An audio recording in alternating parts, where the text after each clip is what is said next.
गाड़ियों पर भूत और चुड़ैलों का कब्जा।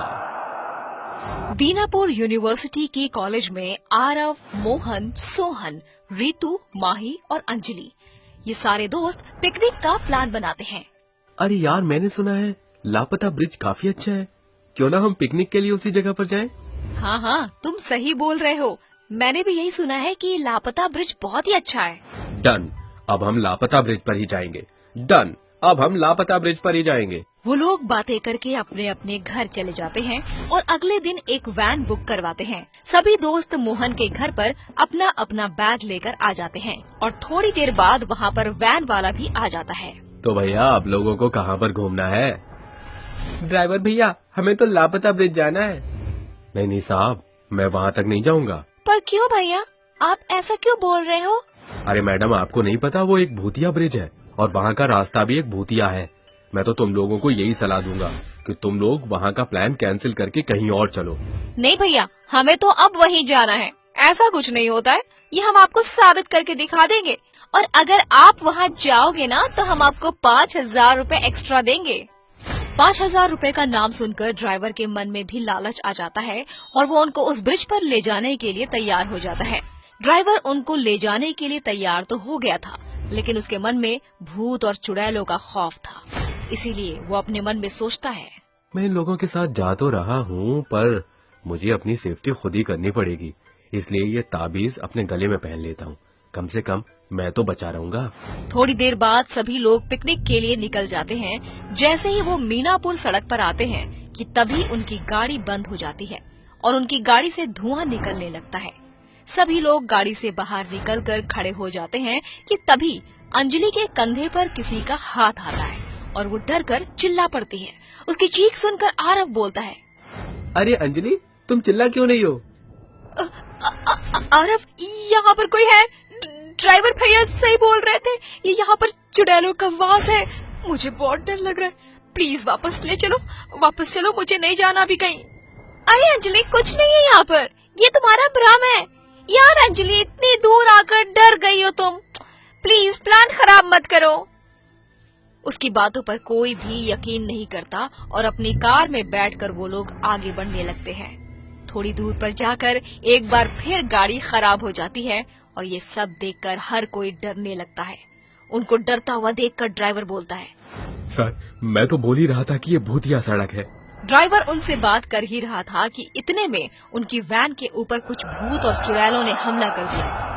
2 चुड़ैल उनकी वैन के आगे थी तो कुछ भूत और चुड़ैल उनकी वैन के ऊपर और उनकी गाड़ी को रोककर खूब तेज तेज चिल्लाने लगे। मैं तुम लोगों को खा जाऊंगी। किसी को भी नहीं छोड़ूंगी।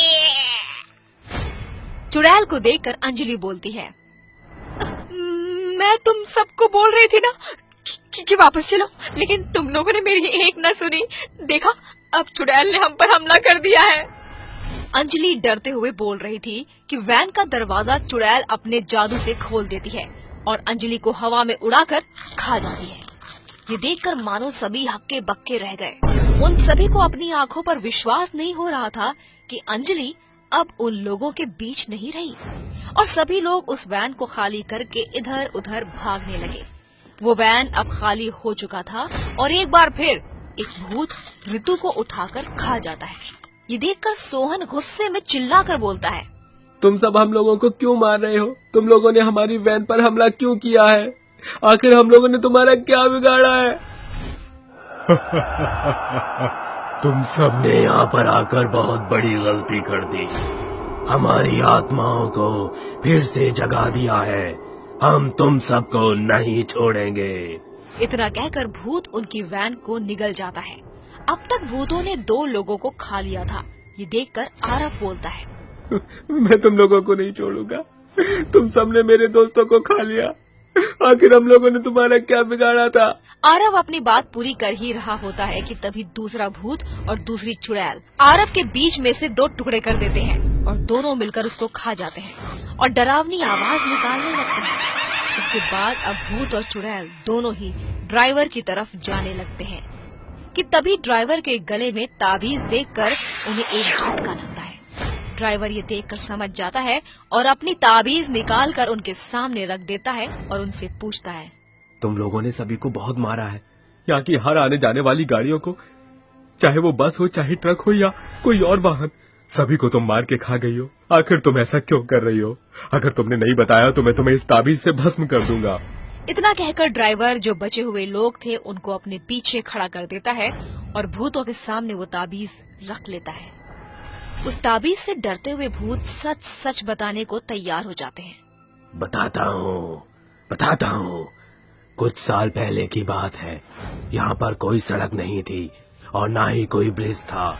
यहाँ पर हमारी एक छोटी सी बस्ती बसा करती थी और हम सब खुशी से अपना जीवन व्यतीत कर रहे थे।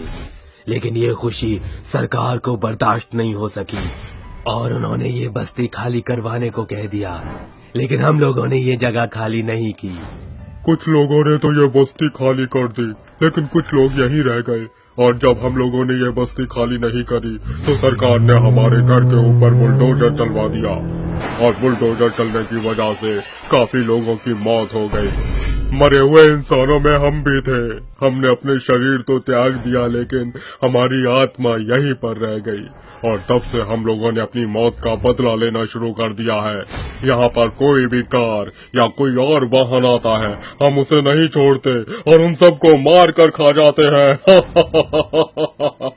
हम सब तुम लोगों को जाने देंगे, लेकिन हम लोगों को भी मुक्ति चाहिए। तुम लोगों को अपनी जान बचाने के लिए हम सबके नाम की पूजा करानी पड़ेगी, जिस वजह से हम लोगों को मुक्ति मिल जाएगी।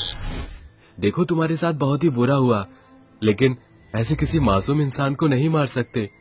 तुम्हारे साथ नाइंसाफी सरकार ने की थी, ना कि इन इंसानों ने। तुम हम सबको छोड़ दो। मोहन तुरंत पंडित को फोन करता है और थोड़ी देर बाद पंडित वहाँ पर आ जाता है। वो लोग उनके नाम की पूजा उस रोड पर ही करवाने लगते हैं और जैसे ही पूजा खत्म होती है वैसे ही सारे भूतों और चुड़ैलों को मुक्ति मिल जाती है और वो सभी लोग अपने घर की तरफ चले जाते हैं। वो लोग इस दिन को कभी नहीं भूल पाए और ये खौफ आज तक उन सब के मन में बसा हुआ है।